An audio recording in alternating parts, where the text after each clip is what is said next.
I can't stress enough, even if your state statute does not require you to keep a journal, I am begging you to keep a journal for every notarization you perform.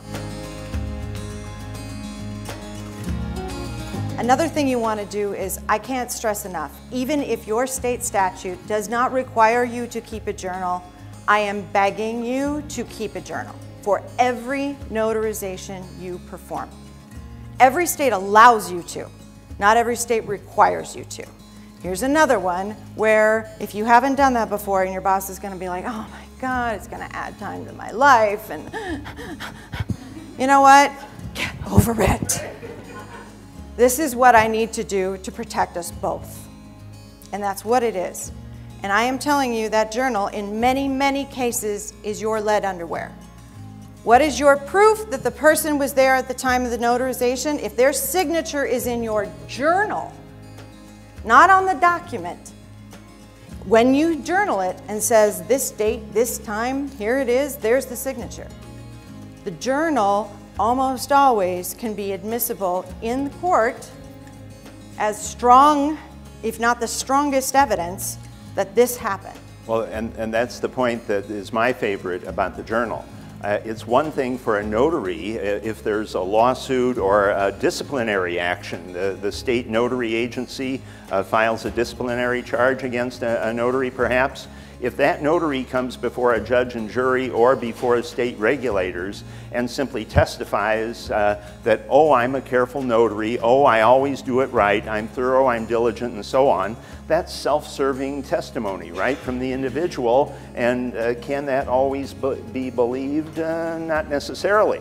But if there's a journal with the written evidence in that journal that the notary took all of these steps that are described in the journal, that's almost proof positive. That's in writing, that's objective, and most importantly of all is this.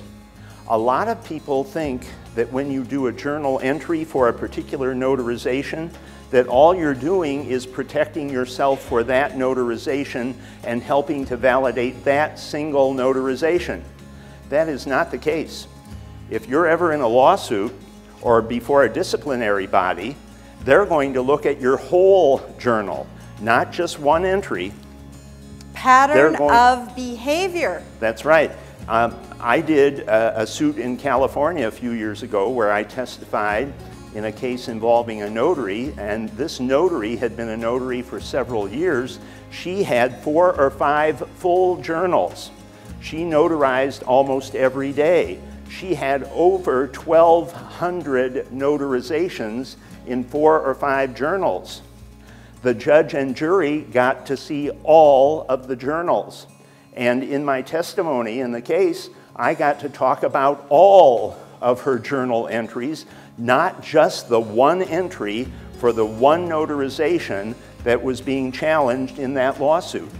So if you keep a journal, you are building a record of your diligent performance. If you fill in every column, every page of that journal, day after day, year after year, that can be a blessing for you. That can be the best evidence ever that you have exercised reasonable care because you do it every time.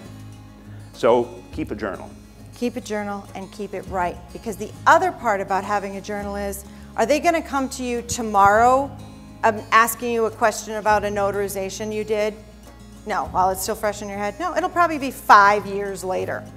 And they're going to ask you questions. Did you notarize this? Do you remember what it was? If you don't have a journal, that's going to be a very difficult thing to do. So in your journal, put in, there's usually a line that says, you know, additional information.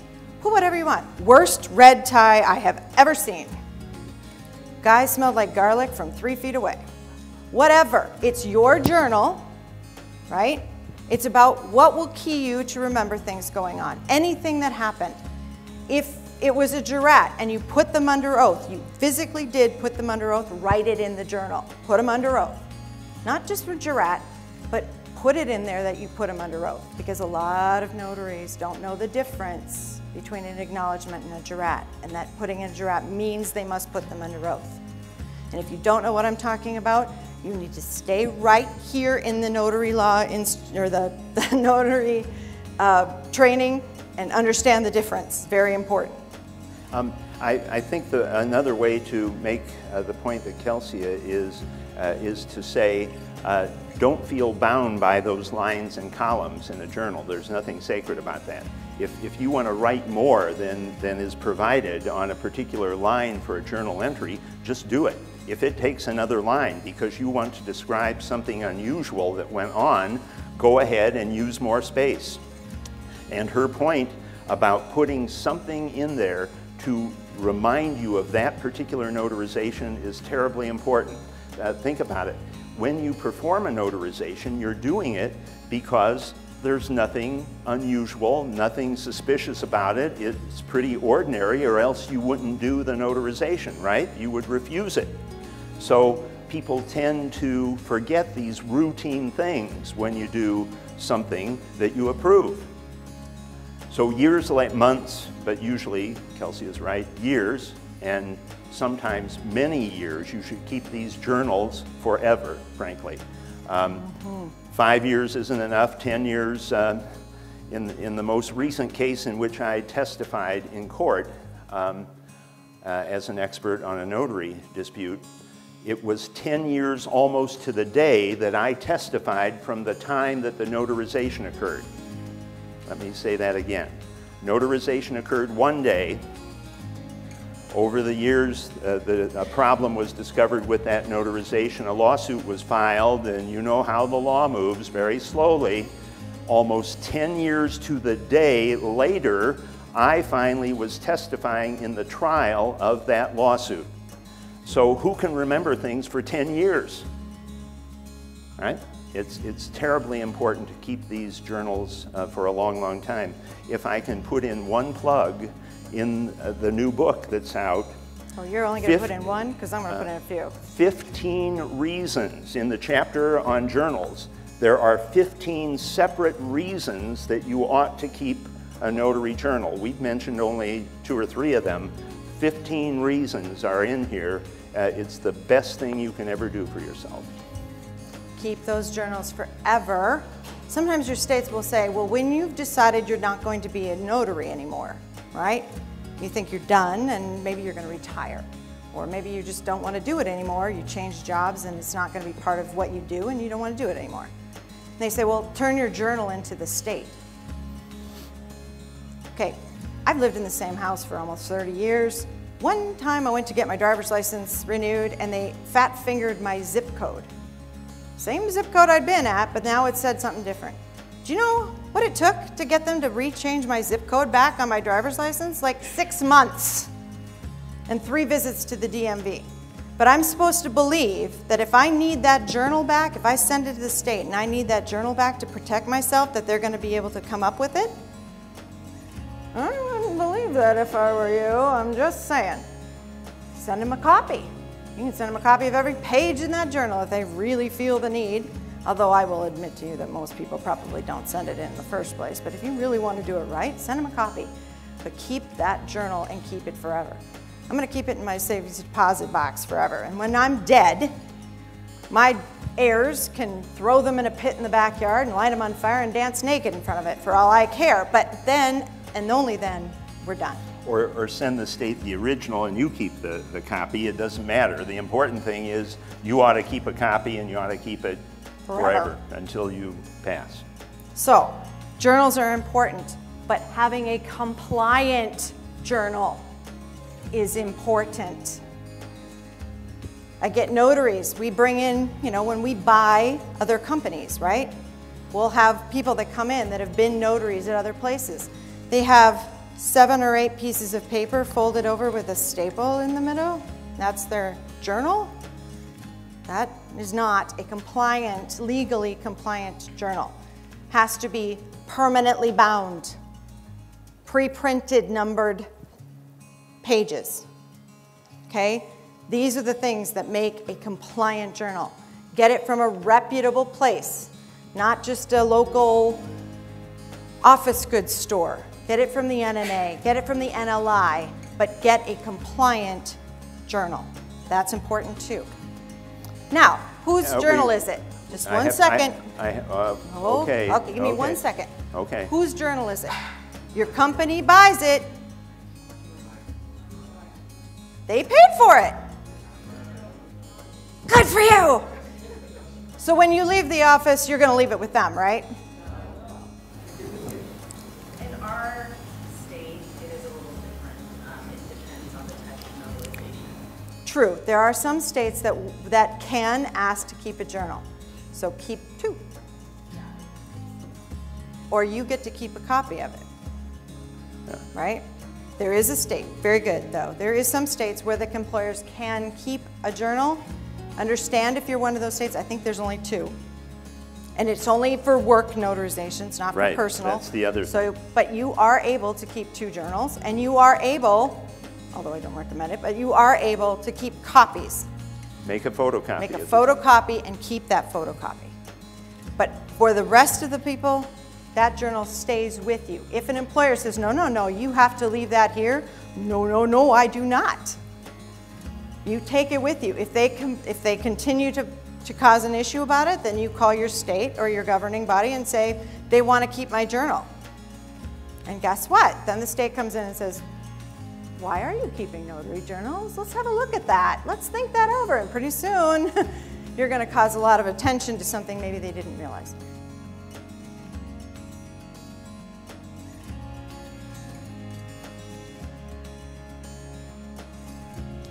Second thing, I would start the journal entry, the record, immediately after someone says, I'd like you to notarize my document.